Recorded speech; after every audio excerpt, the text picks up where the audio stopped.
Hey, what's going on? It's G-Ball. I hope you're having a wonderful day. I have a new knife here to unbox for you coming in from Artisan Cutlery. It is going to be a newer release for them. If it's your first time stopping by, welcome to G-Ball Vision. Drop a comment down below. Let me know what knives and gear you are carrying on you today. This is going to be out of Artisan's premium line, or their more premium line. These come in just under $200, and it is going to be called the Fragerock, I think is how it's pronounced. You can let me know what you think down in the comments. But a couple of things caught my eye about this knife right here was the aesthetic of it and the size of it, which we'll take a look at the size here in a moment. But let's get a close-up look at the Fragerock here. We have a full titanium handle, and then it's not giving me a specific inlay. It's saying fat carbon. From what I've seen, it is going to be on both sides.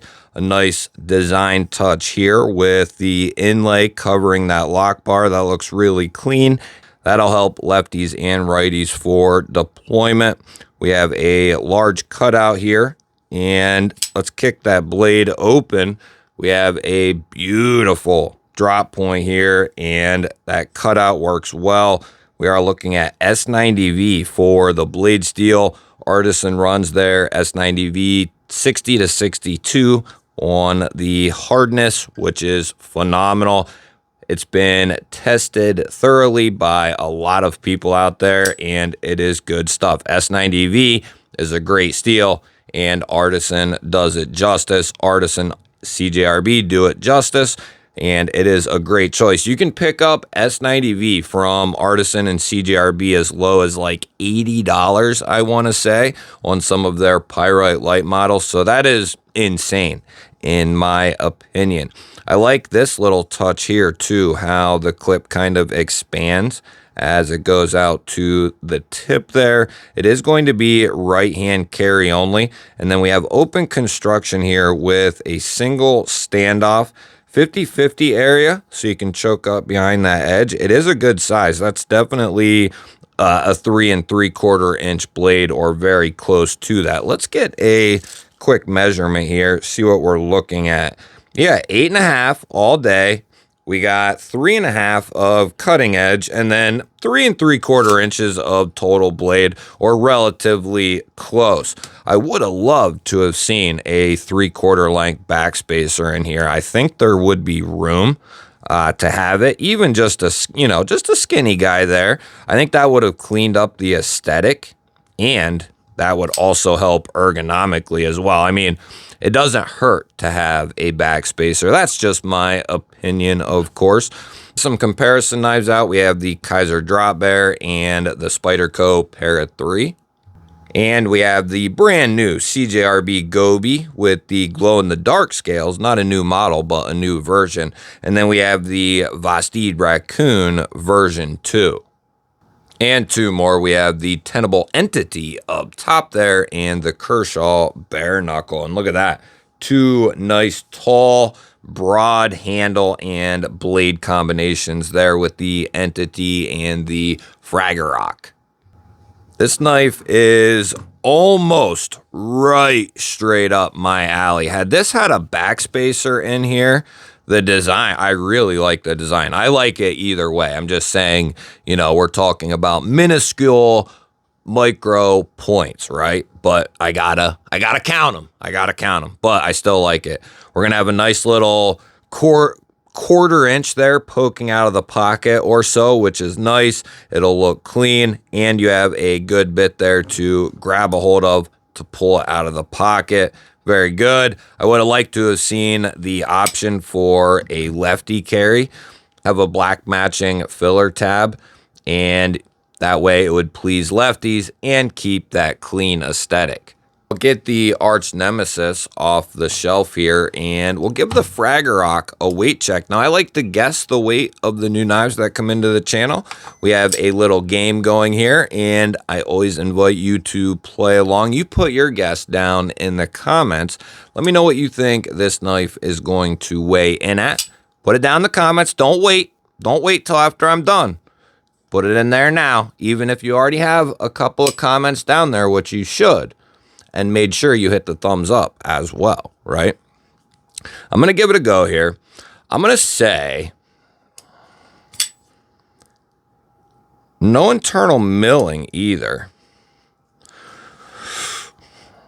This could be up there at like 4.4. Might even be more. 4.6. Ooh. Damn. It's got some heft to it. Ooh, I'm close. I was on the money.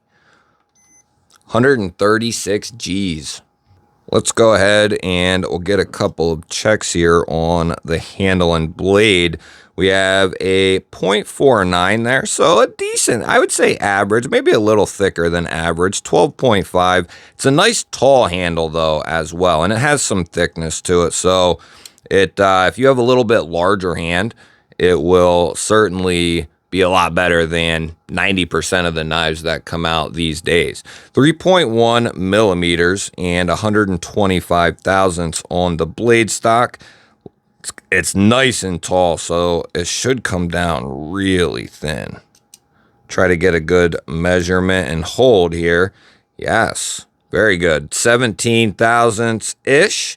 And it could be even a little lower. I might be a touch high there, but it's nice and fine. Let's see how it cuts out of the box. We have our standard catalog paper here, and this will give us at least a little idea what kind of edge we'll get here out of the box.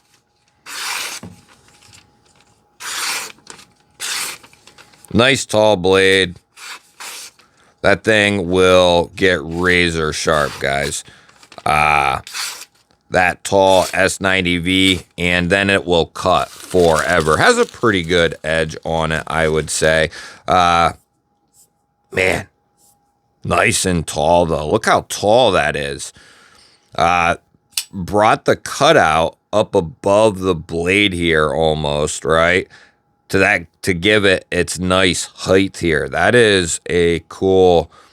I like how that cutout kind of flows with the top of the spine there. It looks really good. You have a little bit of jimping there, little harpoon action. You can choke up behind the edge. I like that. Very subtle. Almost looks like a tree bark carbon fiber. Good access to the lock bar there. We didn't talk about that. It is chamfered nicely, and you have a little bit of jimping here, and it is cut out on the show side as well to give you extra room to get in there. Let's see what we have for the hardware situation. We have T8, T8, and T8 here. So very good. T8 all the way around. I would have loved to have seen the option, since we did single Torx here. I think that would have been a perfect place to do, left-hand option there. But I see, trying to keep the aesthetic clean, but it's been done many, many ways at this point in time. I mean, I don't want to bring out any examples, but there are plenty of them with filler tabs on the show side that look sweet. You know what I mean? Doesn't bother anyone a bit. So it can be done. That is my opinion. Now, let's run this through a couple of checks here. It's perfectly centered up. The detent is nice and strong. It's got good acoustics. You can really flick that almost anywhere. And if you have massive hands, I mean, you'll be able to easily manipulate this thing. It's a broad knife. It's a bigger knife. Good action, smooth close, controlled close. We have about 40% lockup there. Let's see what the Spine Whacker has to say about that. See if it passed. See if the Fragerock passes the sniff test here.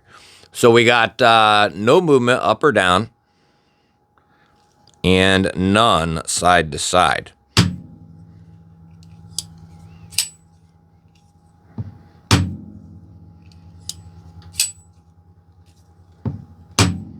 Good shot there.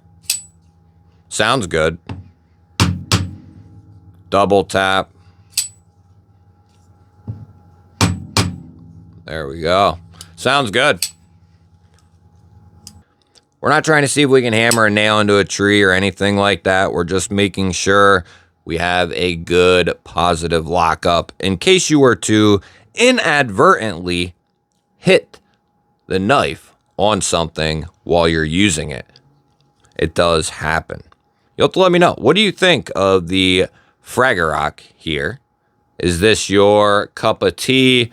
Is this a little too crazy? Let me know what you think down in the comments. I always look forward to hearing your thoughts and opinions. I'll have links to this guy down in the description. Those links do help the channel out, and that is entirely up to you if you want to use them.